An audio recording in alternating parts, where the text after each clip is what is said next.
AI is absolutely everywhere, isn't it? Oh, definitely. The personal assistants helping us manage our schedules to these really sophisticated tools, composing music, generating images. It feels like this tech is just evolving at warp speed. It really does. But beneath all that innovation, there's a huge question, I think, a really significant one that often goes unaddressed. How do the incredible teams behind these AI breakthroughs actually, well, make money? Yeah, the big question. Sustainability. Exactly. So today, we're taking a deep dive into this fascinating and, frankly, critical challenge of AI monetization. Right. We'll be looking at a young startup called Koah. They've not only secured a hefty $5 million in seed funding. Which is significant for seed stage. Right. Yeah. But they're doing it with a bold, maybe even surprising bet on advertising. Advertising as the core revenue model for AI services. It's a really pivotal moment for the whole industry, I think. We're going to unpack why many of the existing models, especially subscriptions, might not be sustainable, or at least not scale effectively for AI services on a global level. Then we'll explore how Koah is making the case that advertising could actually be the essential solution, much like it was, for past waves of internet services, making them accessible and, well, ubiquitous. So that's our mission today, to really understand Koah's vision for rethinking ads in this new AI era. We'll look at who they're targeting, how their system actually works under the hood, and what this innovative approach could ultimately mean for the future of accessible, sustainable AI for you. Yeah, whether you're building these tools, using them every day, or just kind of curious about where it's all headed. All right, so let's unpack this core challenge first. Yeah. We've seen AI tools getting adopted incredibly fast, right? Mm-hmm. Massive adoption. From casual users just playing around with ChatGPT to businesses integrating generative AI into their actual workflows. But for the developers pouring countless hours into building these things. And the investors funding them. Yeah, and the investors. Figuring out how to financially sustain these services is proving to be, well, a monumental hurdle. Yeah. It's really the elephant in the room, as Nicole Johnson, a partner of Forerunner, candidly put it. Absolutely. It's the conversation happening behind closed doors.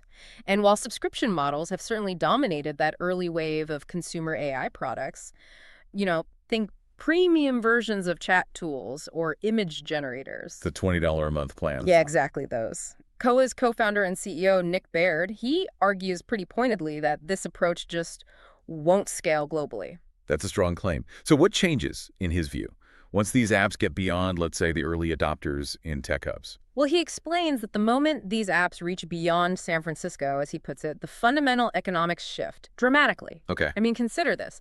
Millions of users in regions like, say, Latin America, they might be incredibly eager to embrace AI apps. They could find them immensely useful for education, productivity, maybe creativity. Sure. Huge potential user base there. Right. But expecting those users to pay $20 per month for a subscription, like many current models demand, it's just not realistic. It's not affordable for a huge segment of the global population. That makes perfect sense. So you have this massive global user base keen on AI, Yeah. but a big chunk can't afford a premium sub.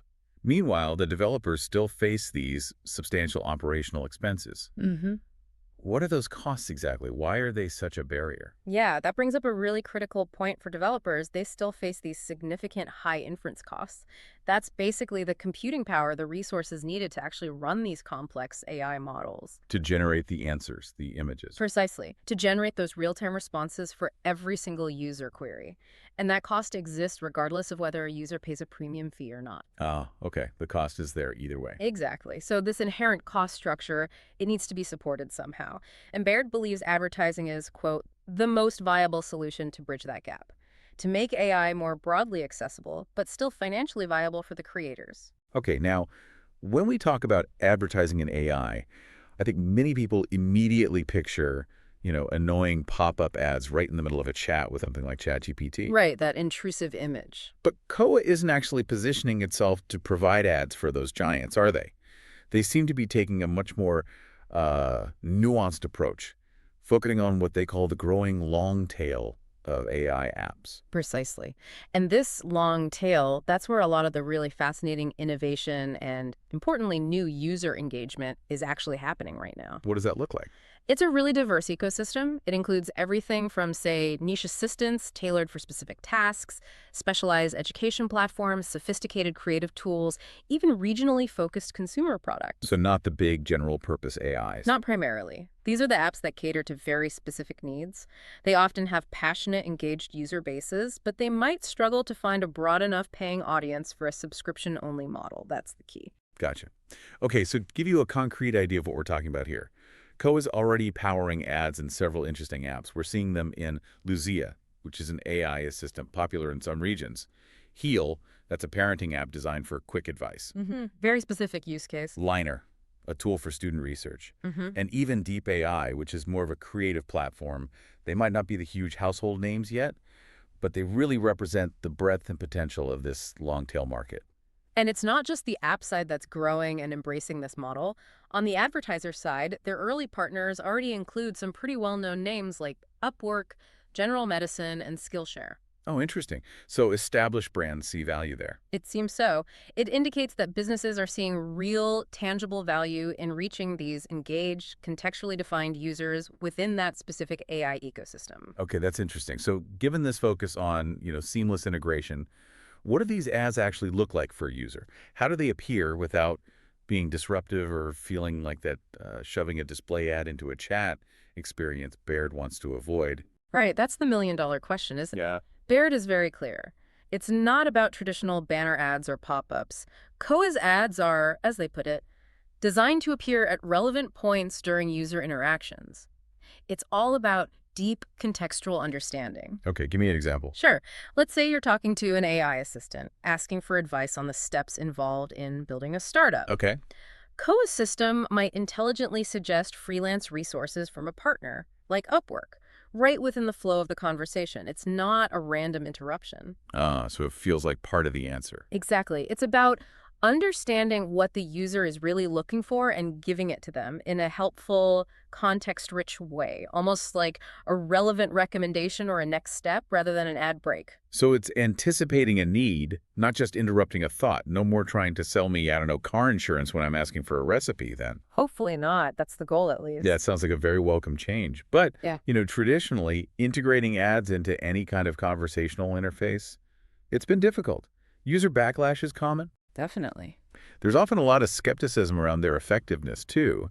Many attempts rely on older, kind of clunky legacy ad tech. Koa is making a pretty strong claim that they're actually outperforming these traditional systems. How are they managing that? That's a crucial distinction and, yeah, a critical challenge for anyone in this space. What's fascinating here is that they have some pretty compelling performance metrics, apparently, to back this up. Okay, like what? Koa reports click-through rates around 7.5%. Wow, 7.5%? That's huge in advertising. It's exceptionally high. I mean, to give you some context, typical banner ad click-through rates are often way less than 1%, often fractions of a percent. Right. And they're saying early partners are seeing significant returns too, with some earning, quote, exceeding $10,000 within the first month. So it suggests this highly contextual approach is genuinely resonating with users. They're actually clicking. Okay, a 7.5% click-through rate is seriously impressive. What do you think is driving that kind of engagement? Is it purely the context, or is there something more going on with Koa's tech? Well, it seems to be about more than just, surface-level keyword matching.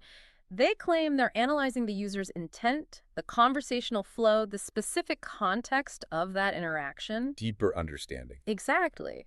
That allows them to offer a recommendation that genuinely feels like part of the advice being given, not like some external push. Baird insists the goal isn't just to minimize harm to engagement, which is often the best you hope for with ads. Yeah, damage control. Right. He says the goal is to make ads so contextually relevant that they enhance the overall experience, which is a bold claim. Very bold. But the numbers, if they hold up, suggest they might be onto something. They're trying to make the ad a feature, not a bug, not a distraction. That is a fundamental shift in how we typically think about advertising. So this unique approach focusing on integrated, helpful ads, not just disruptive placements, it clearly caught the eye of investors. Tell us about that backing. It certainly has. Koa's $5 million seed round was led by Forerunner, which is a prominent VC firm. Oh, no, Forerunner, yeah. And they had contributions from South Park Commons and Andrew Carrum, who co-founded AppLovin. So that's a really strong vote of confidence from players who deeply understand both consumer tech trends and, crucially, the advertising market. That combination is key. Absolutely. As Forerunner's Nicole Johnson put it, Koah is building the essential monetization layer for consumer AI services. She believes ads will be as foundational for AI as they were for, say, search or social media, making, quote, multiple revenue streams inevitable. It really paints a picture of history repeating itself, doesn't it? Yeah. But in a completely new technological landscape. In a way, yes. Different interface, different context, but potentially a similar economic engine underneath. So if we connect this to the bigger picture, Mhm. where do Koa and these AI chats fit into that broader marketing funnel that advertisers think about? Yeah, that's a crucial strategic insight they seem to have. Yeah. Koa sees AI chats occupying this very specific and potentially very valuable position in the marketing funnel. Where is that? They argue it's a place where users are more engaged than social media ads, but not yet a point of purchase like Google search. Ah, okay. Mid-funnel. Kind of. Think about it. Mm-hmm. You consult chatbots for advice, for information, maybe product details. You might discuss options for a new car or a vacation. Researching, exploring. Exactly. But then users often leave the chat to actually go buy it somewhere else. They have this clear commercial intent bubbling up, but it isn't always captured right in that moment. Got it. So Koa's core mission then is to capture and direct this commercial intent at the right moment, Pretty much. turning that helpful advice or information into an actionable commercial opportunity, but without being disruptive or feeling like a hard sell. Exactly. It's about providing value, a relevant next step, right at that point of need or highest intent. It's about recognizing that moment when a user is actively seeking solutions or information that has a commercial angle. And providing a seamless, integrated path to fulfill that need, ideally enhancing their experience rather than detracting from it. Okay, so wrapping this up, what does this all mean for you, the listener, Yeah. the curious learner, the future user of maybe countless AI applications? Well, we've seen how Koa is trying to directly address that elephant in the room AI monetization by focusing on this contextually relevant advertising, specifically for that long tail of AI apps. They're essentially paving a practical path, a path for developers to sustain their innovative creations. Which is vital for continued innovation. Absolutely. And crucially, for AI tools to remain accessible to a global audience without everyone having to rely solely on high-cost subscriptions, it really could be a model that helps democratize access to AI, making sure more people everywhere can actually benefit from these powerful tools. It's definitely a compelling vision. It suggests that maybe ads in AI aren't just a necessary evil, something to be tolerated, Right. but could be a truly integrated, helpful, maybe even enriching part of your digital experience. Mhm. It's a fundamental shift in how we might perceive advertising itself, maybe more about service than interruption. And this raises, I think, an important question for you, the listener, to consider. As AI gets even more deeply embedded in our daily lives, and as these highly contextual advertising models mature, how might our expectations for personalized, integrated advertising continue to evolve? Good question. And beyond that, what new forms of value might AI-powered monetization unlock that we haven't even imagined yet? Could we see entire new microeconomies spring up within AI applications fueled by this kind of contextual commerce? The possibilities are genuinely fascinating to think about. They really are. Well, thanks for diving deep with us today on this. My pleasure.